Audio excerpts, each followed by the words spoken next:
नमस्कार दर्शक बंधु। आज आम जाना पनीपरिवार नाम।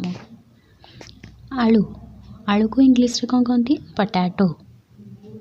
बैगण बैगण को इंग्लिश रे कौन कहती? ब्रिंजल। पियाज पियाज को इंग्लिश रे ओनियन।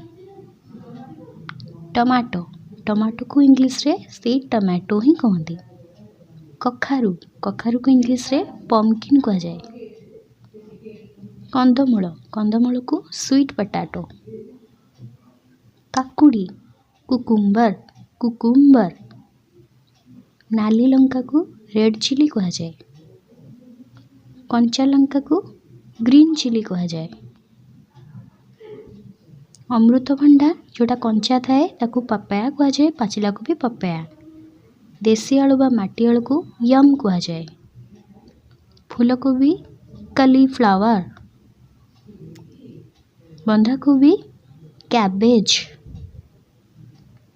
पोटल को परबल बोली कह जाए। बीन को से बीन्स बोली कह जाए।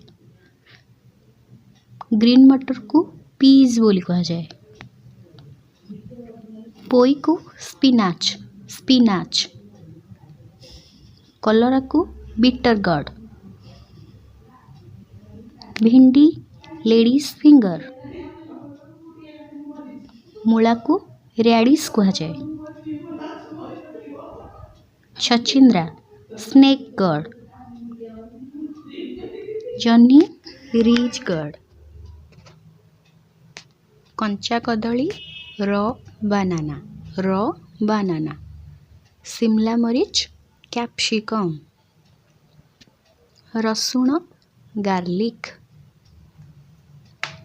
अदा जिंजर। बीट को से बीट रूट बोली कह जाए। गाजर कैरोट। लाउ बटल गार्ड। सजना छुई ड्रमस्टिक। पणस कट्टा green jack. Thanks for watching and subscribe my channel.